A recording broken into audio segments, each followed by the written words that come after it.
He was a morbidly obese surgeon destined for an operating table and an early death. Now he's a rebel MD who is fabulously fit and fighting to make America healthy again. This is Stay Off My Operating Table with Dr. Philip Ovadia.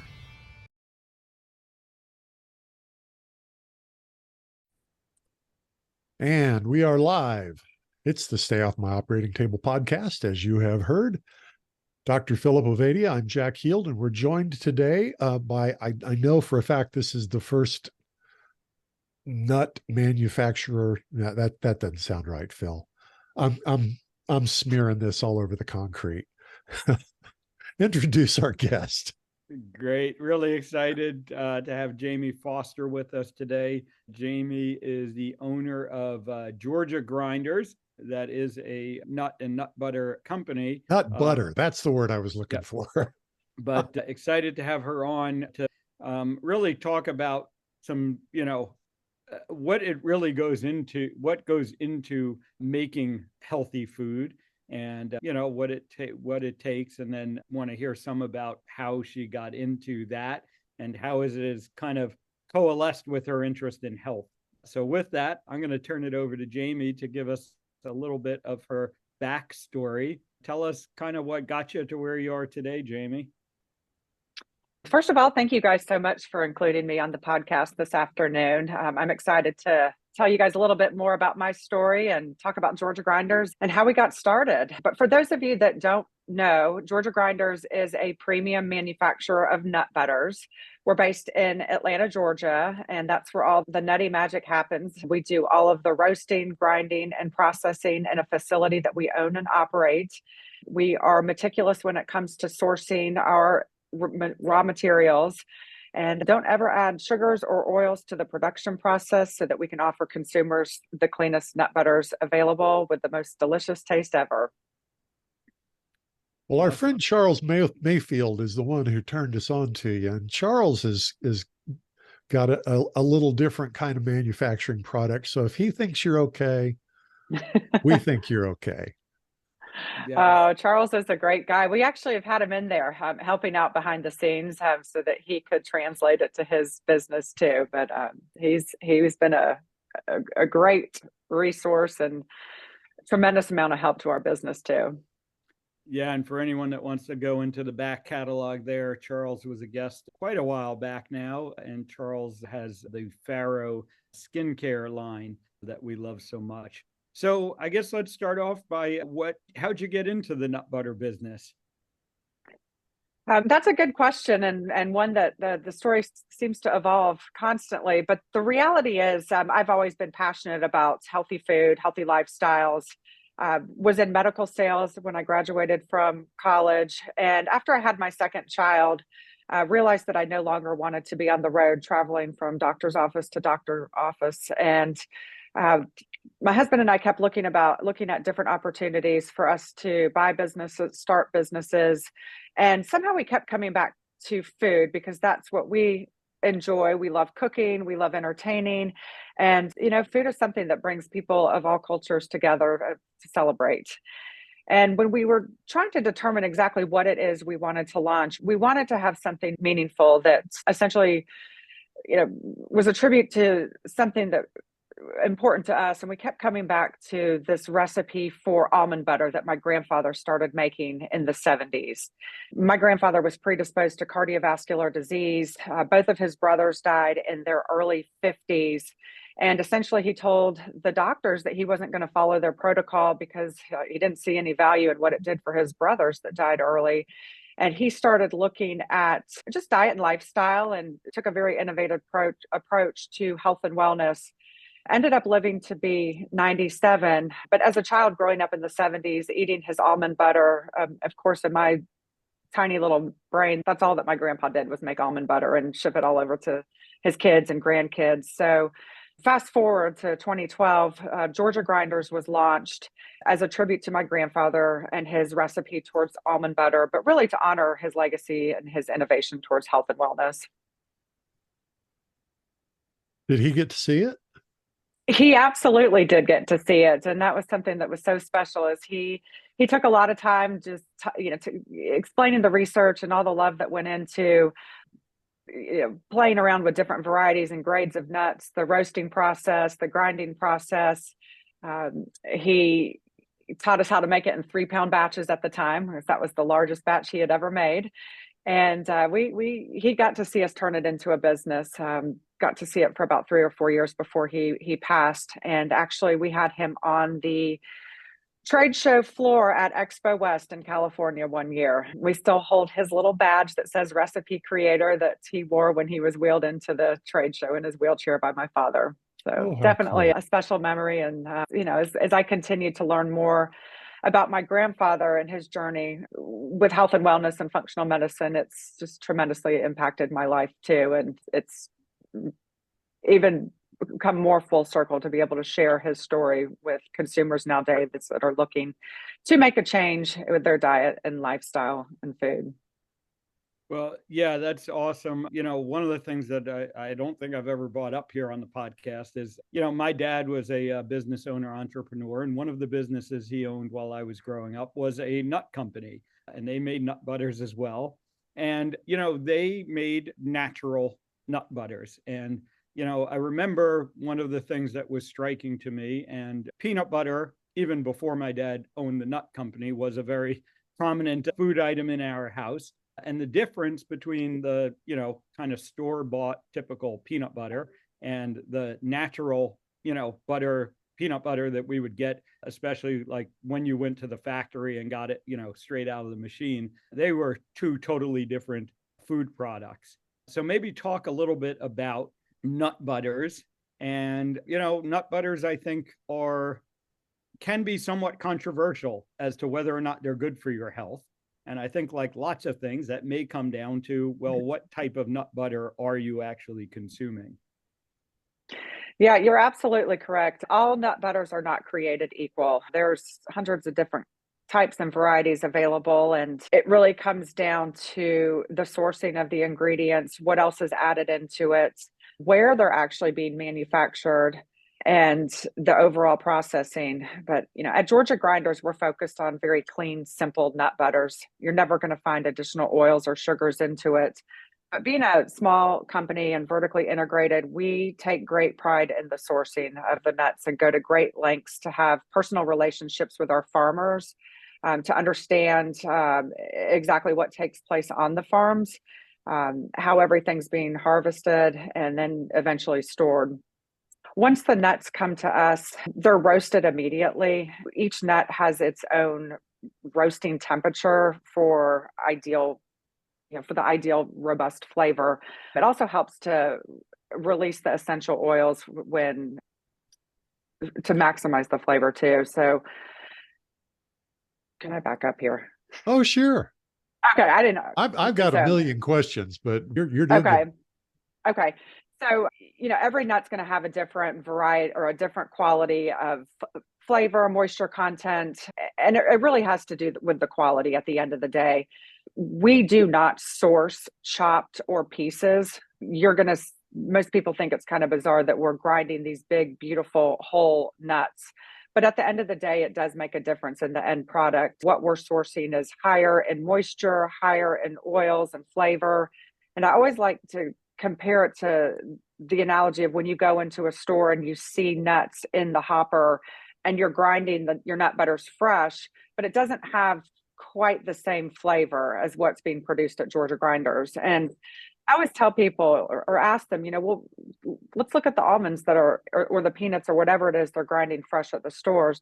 Let's take a look and see what these nuts look like. And if you look at it, they're chopped, they're pieces, a lot of debris is in it, and no one knows how long these nuts have been sitting in the hopper.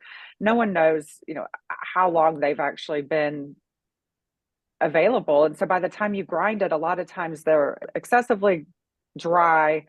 They don't necessarily have the moisture content, and it turns into a big chalky, hard block. And that's because of the lower quality of the nuts that's in these hoppers. That is also true with a lot of other brands. They're using lower, inferior quality nuts, and oftentimes they're having to add the additional oils, the additional sweeteners to really mask the inferior quality of nut that they start with. And so at Georgia Grinders, when we're going through the process, again, maximizing the quality of the nuts, ideal roasting temperature, grinding process, all of it allows us not to have to go back in and add additional oils or sugars or flavor profile additions. Well, you've said that several times, and it kind of begs the question, do other folks do that? Absolutely. I don't want to reference any brand name specifically, but you'll see a lot of additional oils added into nut butters. And when I say nut butters, I'm speaking peanut, almond, cashew, hazelnut, pecan, all types of different varieties of nut butters. But you will see a lot of additional oils added to the production process. For example, palm oil, coconut oil, and, not that any of these are necessarily bad for you. I know we all have our opinions on the different oils, but it's just not needed. Nuts should be full of high quality oils already. And when properly harvested and stored, no need to add the additional oils to the nut butters. I didn't realize that. I just assumed that the oils, I can remember when my kids were little a long time ago, we got into Laura Scudder's natural peanut butter. And it was just such an ordeal because the butter and the oil would separate and you'd have to grind it all up to get it to spread. Otherwise, it was just this mess. And I just assumed that the oil was added because it had to be. Is that true for some kind of nuts and not others? Some varieties of nuts, not others? I mean, well, not necessarily. The oil separation is not necessarily a bad thing. It's actually a visual reference that consumers can see that emulsifiers have not been added to keep everything in formation. The problem, in my opinion, is when you use a lower quality nut with lower moisture content, the oil separates much quicker and rises to the top, and then you're left with this hard, chunky block at the bottom, making it very difficult to stir. Whereas if you start with a higher quality nut, higher moisture content, it doesn't separate as quickly. And then what does rise to the top, there's still plenty available at the bottom so that you can easily stir everything back into formation. But I always tell consumers it's not a bad thing to see oil separation. It allows you to visually confirm that there haven't necessarily been emulsifiers added to it. And when properly stirred, and the natural oils, and in our case, we add some natural sea salt to the production process, it allows it to mix back in uniformly. So it's just nuts and salt? In our products, yes. Well, it's primarily the nut and a touch of sea salt. Of course, with our salt-free varieties, we don't add sea salt to it.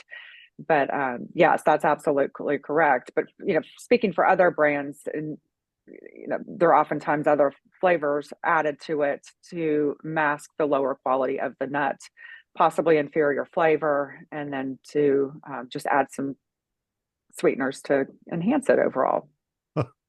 Well, yeah, that was going to be the question that I was going to ask is why do most nut butters, when you go to the supermarket and look at them, most of them have sugar added in some form?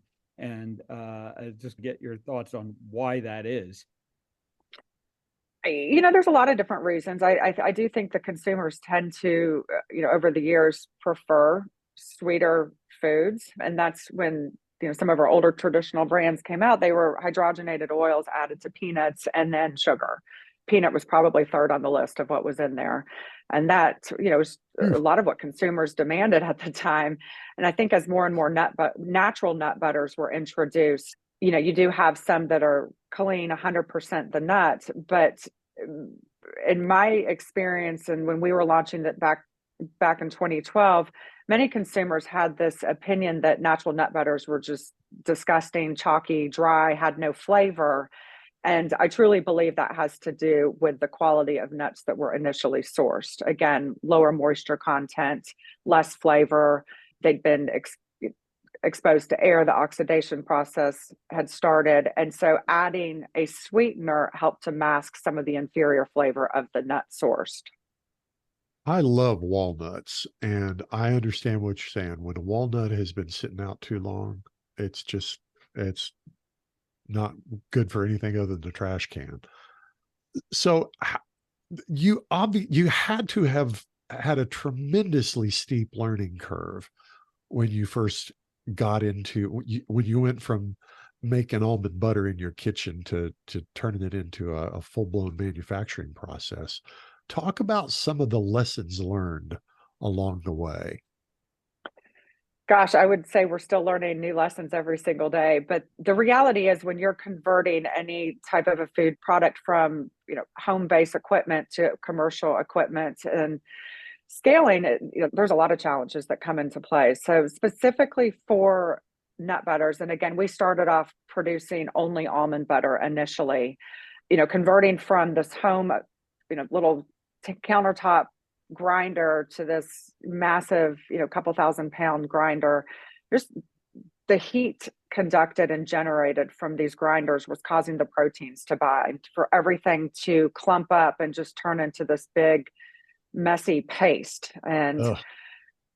so that was something we definitely weren't anticipating. And having graduated from the University of Georgia, the College of Ag, they've been an extremely valuable resource to me and my business, and helping us unveil some of the challenges that we experienced initially and still today.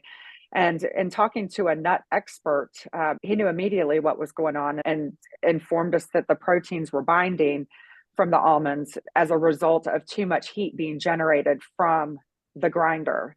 So he gave us some tips and tricks. And then, of course, taking it from a manufacturing standpoint, we found ways to cool the grinder quicker and to process the nut butters through it quicker. But that's just one specific example where I never in a million years thought we'd be dealing with proteins binding due to excessive heat generation that we weren't used to on home equipment. Also, I don't know about your kitchen, but mine has it's a small convection oven. And when you bake something at 350 degrees for 20 minutes, that's not necessarily the same as in these large commercial convection ovens that rotate constantly. And so definitely adjusting the roasting time and tinkering with roasting temperatures and time, and, layering racks of almonds. Just a lot of finesse and a lot of time to figure out the best way possible. But with all of that being said, they were great lessons in how we can essentially look at a nut and we can tell you if it's been over roasted by a minute or under a minute, and ultimately how it's going to grind into nut butter. And so really through all the mistakes that we made has allowed us to hone and refine our production process today. So what's I've actually got two questions here. My understanding is a peanut is not actually a nut, it's a legume. And the question that arises is roasting different for a legume than it is for a nut? And then a larger question around roasting: what is the purpose of roasting the nuts? Why are we not just taking raw nuts and grinding them and making butter?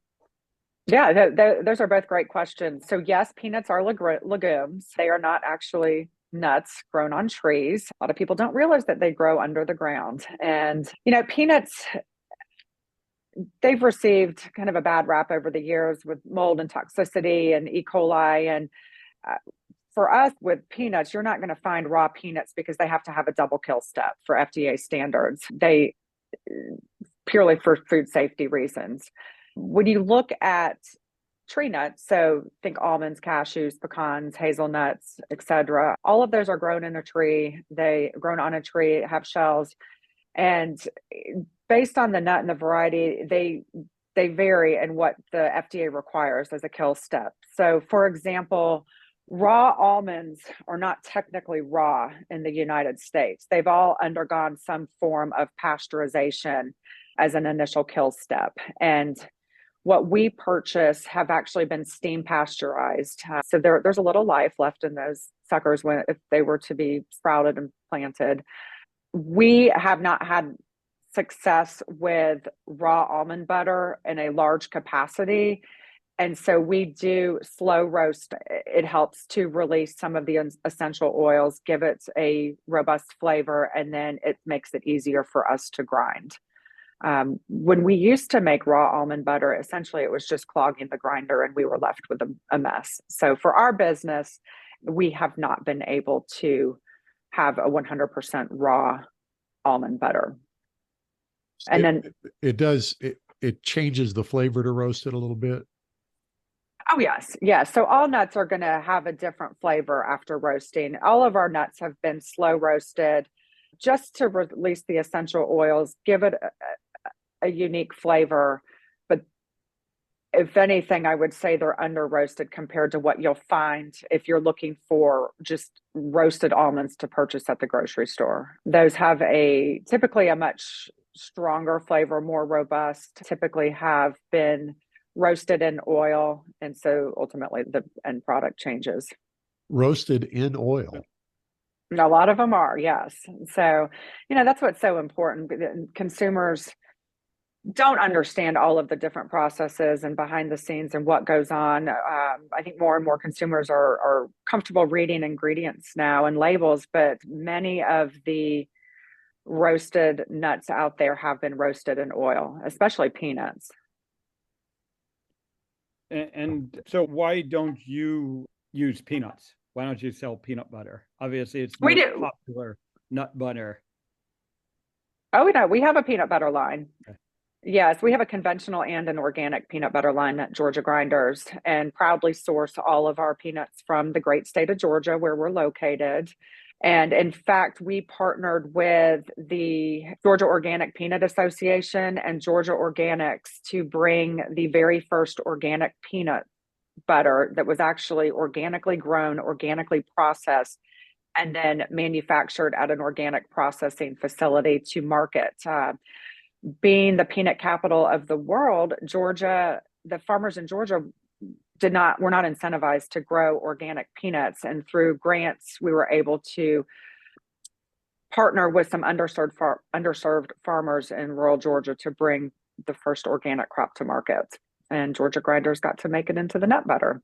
You mentioned 3 different steps there: organically grown, organically processed, and something else. How does that differ? How does that differ from what we're typically seeing on our grocery shelves?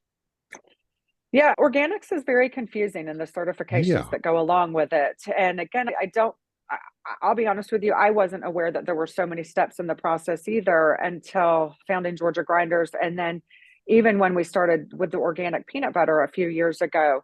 But essentially, it all starts at the farm, how these nuts are being grown, and are the farmers certified organic, are the fields certified organic, and have they actually paid for the organic certification? If all of that is a yes, then they can claim that they have organic peanuts. The next step is for the organic peanuts to then be processed and shelled, but it can't just be at a normal processing and shelling facility. It's one that has to then be certified as an organic processor and sheller. And even though many of the same processes are taking place at organic shellers versus conventional, they can't claim to be organic until the certification and the fees are paid. And then the last step in this process is, in our case for Georgia Grinders, to be the organic certified nut butter manufacturer. And so we had to go through the organic certification as well, so that we can then make the claim that our product is organic, even though we buy organic peanuts and they've been processed at an organic processor and sheller. So there's 3 steps, 3 additional fees, and ultimately it's the consumer that's having to pay the elevated price on the shelf. And the theoretic, benefit, I guess you could say, or at least the process that's different between an organic product and a non-organic product, is that there's been at least less chemicals applied to that product. Theoretically, yes. So, but that's, it's, as you guys know, that's not always the case. There might be some farmers out there that are practicing as organically as possible. They just they might not have the financial means to go through the organic certification process. So it's important that consumers understand the sourcing and the behind the scenes of what goes into their food and demand answers. Well, sometimes we don't even know the questions to ask, though. Absolutely. And that's a challenge. And it's again something that I've learned as we're, taking steps further into this industry, trying to figure out how to survive. And does it make sense to have all these additional certifications? And the answer is yes, it does, because I think it helps consumers to understand it. But many of them, you're right, don't know what questions to ask. They don't know that, many of the peanuts, for example, and their peanut butter might be grown in China versus the United States too. And so we take great pride in being able to label our jars, Georgia grown peanuts. But again, the average consumer might not know where else the peanuts are coming from, and not necessarily knowing the questions to ask so that they can make better choices for themselves and their families. Oh, yeah. So you started with almonds, California? That's correct. So we started with almond butter back in 2012, and all of our almonds are steam pasteurized from California, where about 80% of the world's almonds are grown. And then how long did it take you to go to the next nut, and what was that? And what I'm after here is I did a little bit of research on Georgia grinders and saw just a little bit about all the places you get your nuts from. I'm fascinated to hear how you managed to end up doing all that.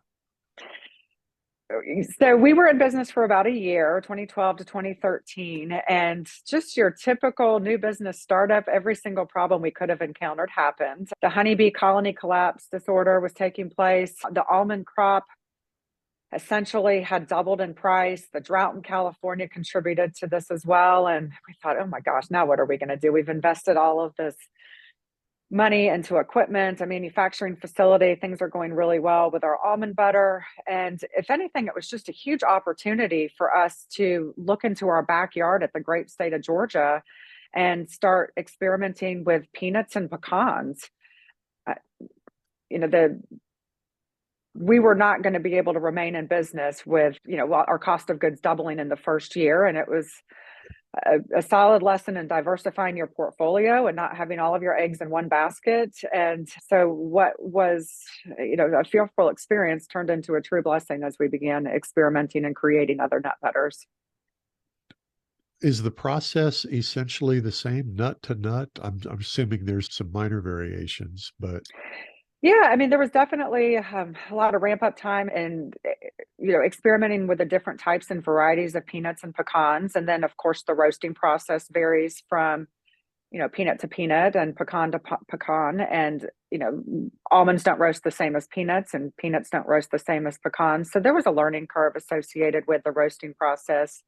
But understanding how nut butter should flow through the grinders and what we were looking for in an end product, we were able to go through the R&D process pretty quickly, and new products were born. how cool. And that's when we launched a creamy and crunchy, this was conventional peanut butter at the time, and then our pecan butter, which is definitely one of my favorites. But it was cool. Thank you. And at that time, we were still educating people on what in the world almond butter was. And so imagine trying to educate consumers on pecan butter. It was funny and exciting at the same time, because it was so well received. And, being true Georgia grown products and manufactured in Georgia, very well received at farmers markets, around Whole Foods. Some other markets. I'm going to ask you a little inside baseball question. I'll give you the background so you understand where it's coming from. I grew up in Oklahoma, lots of pecans there. Went to school in Texas, was there till I was in my mid-30s. I had a native pecan in my front yard in Texas. Native pecans are awful, terrible nuts. I learned over the years that there's good pecans and there's awful pecans. So I'm going to ask, what variety of pecan makes the best pecan butter? And can you do anything with natives? Well, from our experience, I know what it's like when you have one bad pecan in the whole batch. It'll ruin it. That's for sure. Just very bitter, rancid taste. Oh, awful. that ruins everything. But we actually experimented with all types of pecans, but ended up with the Elliott pecan, if you're familiar with that. No, I don't know that one. It's bold, it's robust, it's got a buttery flavor with a subtle sweetness, a higher oil content, but when lightly roasted and ground, it creates liquid gold, that is for sure. Is that native to Georgia? It's a variety that's grown in Georgia. We source them all from fifth generation farmers, but I do believe they're grown outside of Georgia too. We just focus primarily on all nuts grown in Georgia and source, if available, from Georgia. Okay, tell us what other nuts you're sourcing from Georgia, and then let's go on outside. Yeah, so all of our peanuts, so the conventional and the organic peanuts, come from Georgia. Our Elliott pecans are from a fifth generation farmer in Fort Valley, Georgia. As I mentioned previously, all of our our almonds are steam pasteurized from California. And then we have a cashew butter and a hazelnut butter. And all cashews are grown in Southeast Asia, tropical regions. And then our hazelnuts are from Italy and Turkey. Now, how in the world did you connect with Italy and Turkey for hazelnuts? That sounds like that'd be a good story. Well, it started off with a love for Nutella as a child, but of course was wanting to find a healthier way to make a hazelnut butter. And we were in Italy a couple years ago in Tuscany and went to the markets. Went to a lot of cooking classes where they would take you to the farmers markets and shop. And I just kept seeing hazelnuts over and over. And that is actually where the idea was born on our trip from Italy. So, of course, we had to buy different varieties, and some are blanched, some are not, some are whole, some are pieces, some are finely chopped. And ultimately, we found that the blanched hazelnuts made the best nut butters. And then, of course, fine tuning the roasting process, grinding and adding a touch of sea salt gave us a healthy version of Nutella, but without the chocolate and the sugar. That we are in the R&D process for a hazelnut butter that will have cacao powder and a little bit of coconut in it. That's pretty divine. That raises a question that occurred to me as we were discussing roasting. Two of my absolute favorite things in the world are beans that are roasted, cocoa and coffee. Mm-hmm. Any plan to move in that direction? I like the way you think. I don't believe we will be able to launch an actual butter made from cocoa beans, but there are some espresso beans that make great additions to nut butters, but not solely as a ground. I haven't had any luck with getting them to grind on our equipment. Espresso in a nut butter. Mm-hmm. Tell me more. Yeah, so it's still in the R&D phase. That's okay. I dream about nut butters, and this is what I do: is come up with different flavors and test them and see what's going to resonate with consumers. But for some of our seasonal flavors that we do, the espresso works really well with almonds, with a little bit of honey and a little bit of cinnamon and vanilla. It sounds like Jack is volunteering for your taste testing yes, panel. Yes. Yeah. Oh, so, gosh, yes.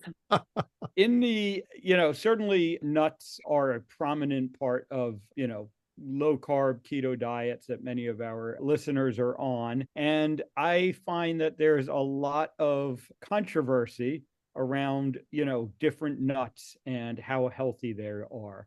And some of this certainly has to do with the different oil contents, especially the polyunsaturated linoleic acid, differing contents between nuts. So I'd love to get your thoughts from a nutritional standpoint as to whether or not there is a significant difference between the nuts, and maybe even a little bit of a ranking if you are so inclined.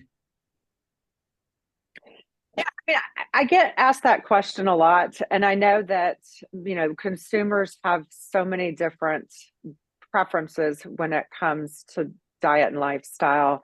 whether it's keto, paleo, plant-based, I think at the end of the day, people are looking for nutrient dense, clean ingredients. So I always steer clear of advising people on what's the healthiest, because what might work for you doesn't work for me. We all have different sensitivities and allergies. Some can tolerate almonds, others can't. While some can tolerate peanuts, others can't.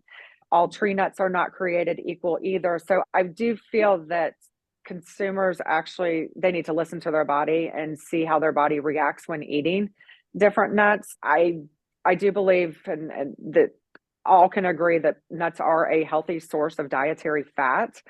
I think there was a lot of misconception about nuts in general being a great source of protein, but they're actually just a great source of fats. And, they're essential for giving your body energy and supporting cellular function and protecting your organs and helping to keep your body warm. So with that being said, I think it has to be the consumer's choice, how they feel when they eat them, for them to truly understand how they've been grown, how they've been processed and manufactured, because not all peanuts are created equal, not all almonds are created equal, and it's important to understand the nutritional profiles of each. So that probably didn't answer your question, though I do like to steer clear, and I don't want to ever debate on what's healthy and what's not, because when eaten in moderation and when you listen to your body, I think we can all identify what nuts are best for us. And so maybe expanding out a little bit, on a general sense, the food industry, and I'm going to say rightfully so, gets criticized by myself and others for putting, business interest, profit margins ahead of the health of their consumers.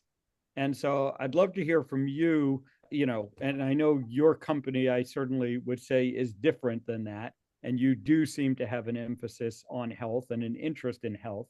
So how do you balance that, the health aspects and the health supporting aspects of the food that you're producing and selling versus the business interest of just being able to sell more food? Yeah, I mean, I think we're privately owned and operated. We're a small family business, so we do oversee every step in the production process, from sourcing to grinding to jarring. Everything's made in small batches. It just gives us a little bit more flexibility to control what our consumers are receiving on the shelf. We're very small. We have full control over every decision that takes place, and we're not adhering to shareholders. And I would, at the end of the day, rather have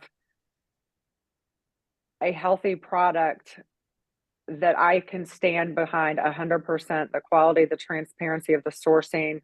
It's a product that I put my name all over. I eat it daily, share it with my friends and family, than to have it on the shelves of every single store around the country. I do think the larger you get, the more control you do lose. And, we can all say that we're dedicated to transparent quality sourcing, but the reality is, the nuts are going to vary from farm to farm, from year to year, from broker to broker, from distributor to distributor. And in my experience thus far, trying to mass produce something, it takes away ultimately the quality and transparency.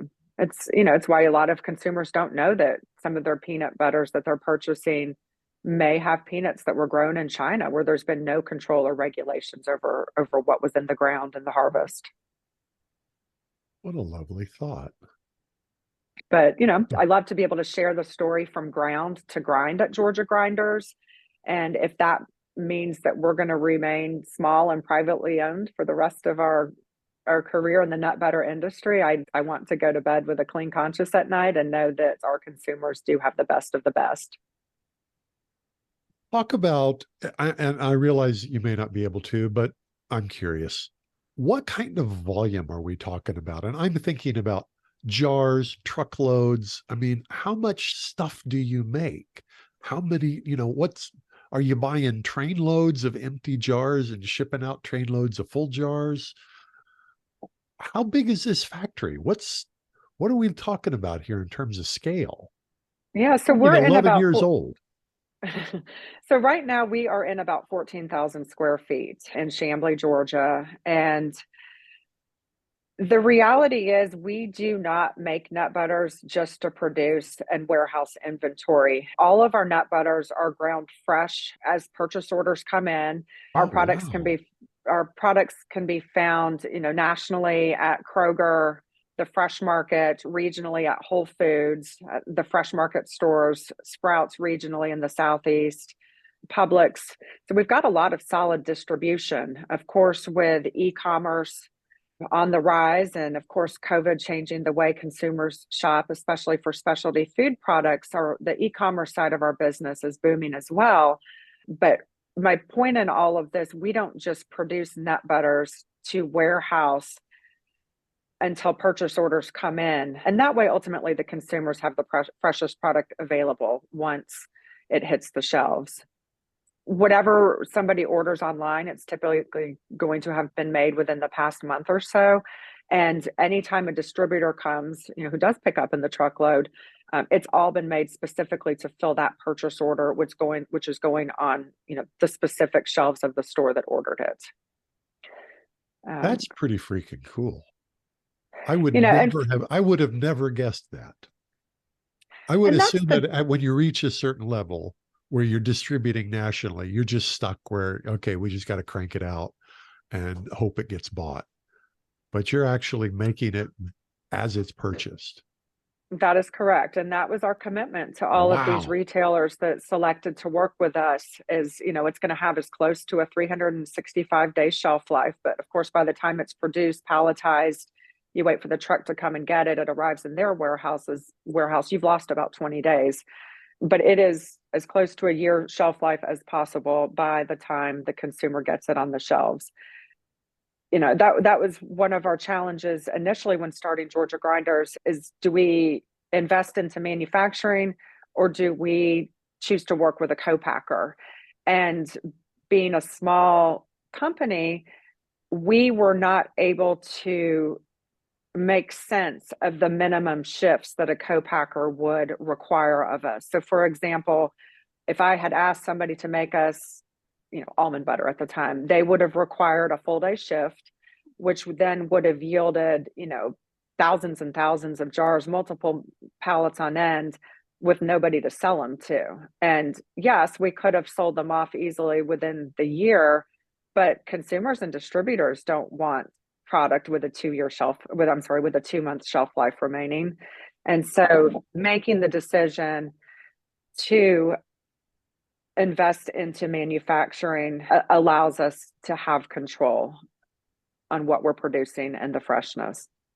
But don't get me wrong, there's days where it's extremely chaotic as we're trying to get large purchase orders out the door, and then seasonality of course kicks in and there's some slower times, and we're looking for some things to do. But I was gonna ask you, what is the seasonality in the nut business?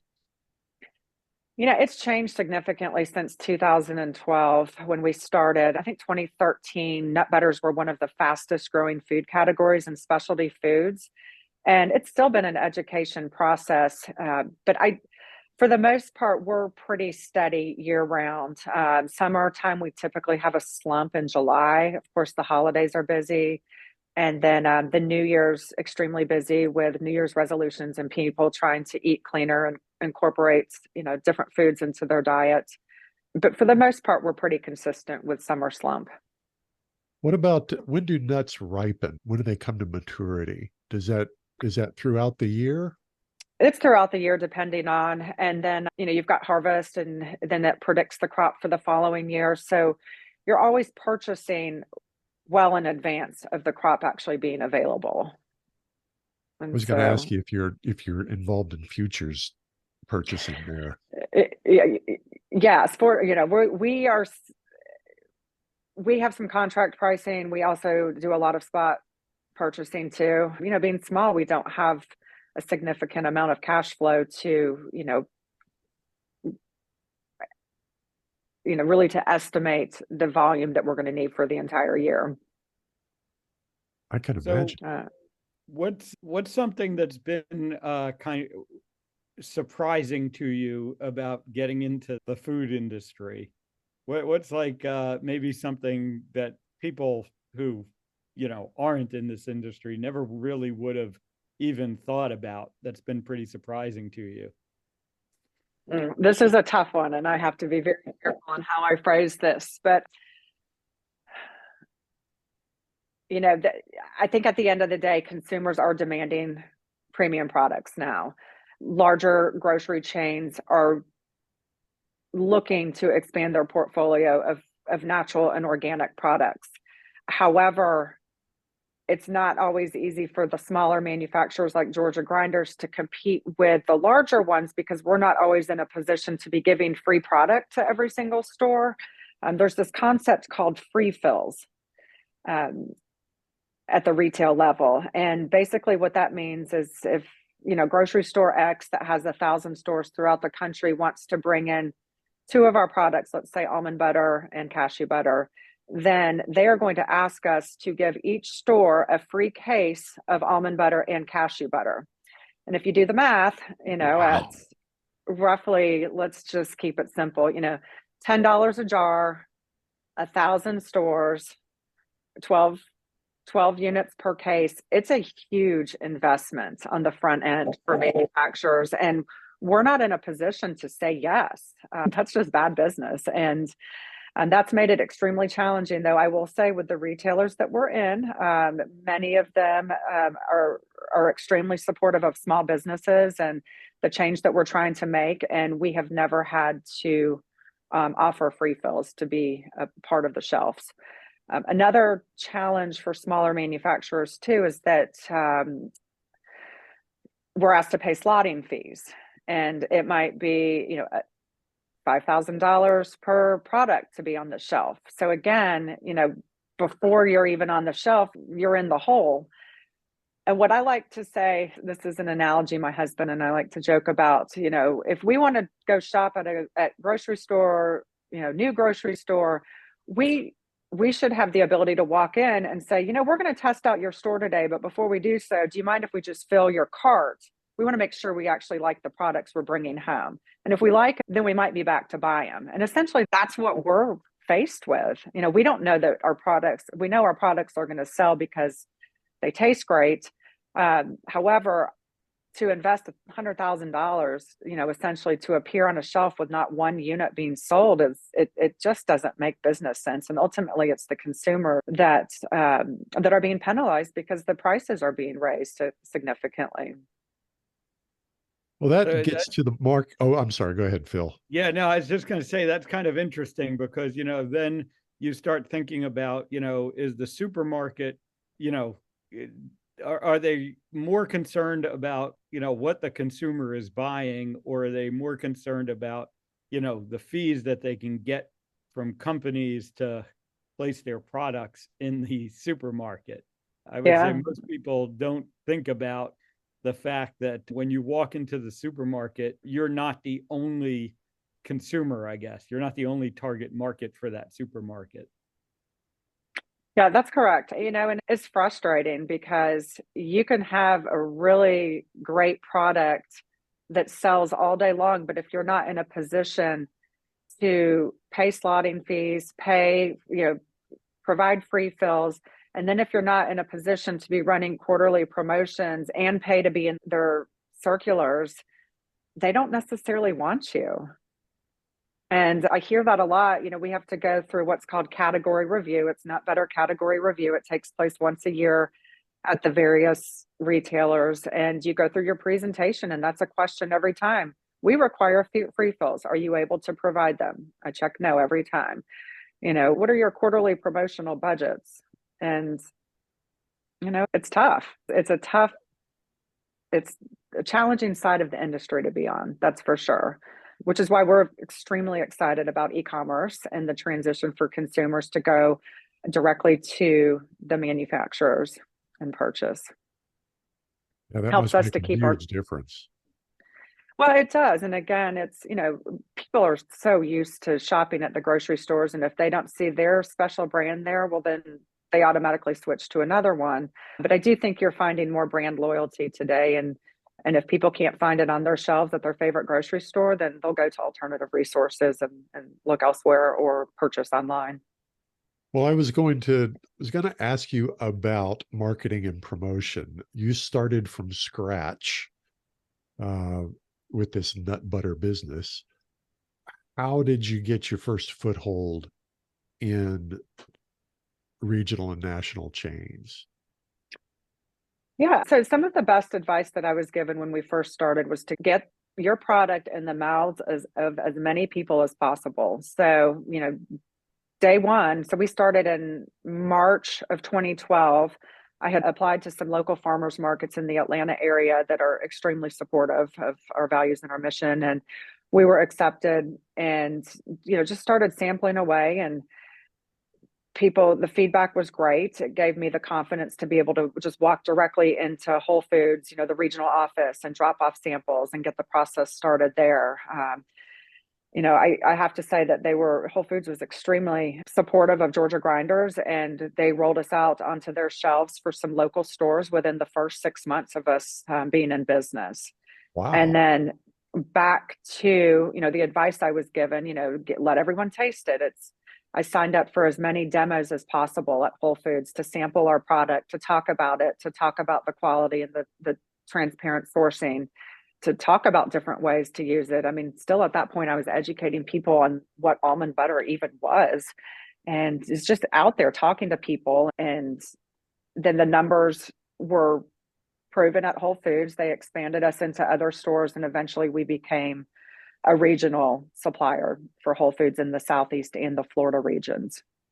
Same thing with the fresh market. A lot of these larger retailers have local programs. And so I looked into all of those and tried to get Georgia Grinders into as many of the local programs. And that eventually helped us to get into national distribution with their stores.